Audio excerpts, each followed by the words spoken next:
ফাঁচী কাঠত ওলোমাটো প্ৰায় নিশ্চিত হৈ পৰিছে নৃশংস হত্যাকাৰী ঘাতক ৰিণ্টু শৰ্মা। অৱশেষত ন্যায়ৰ ওচৰত হাৰ মানিবলগীয়া হ'ল।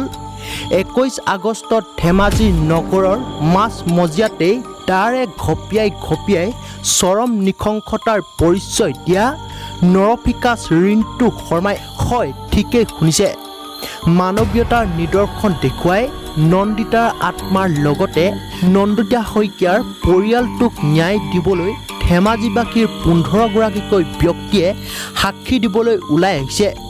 আৰু আজি ধেমাজিৰ আৰক্ষীয়ে 400 পৃষ্ঠাজোৰা চাৰ্জশ্বীট দাখিল কৰিছে।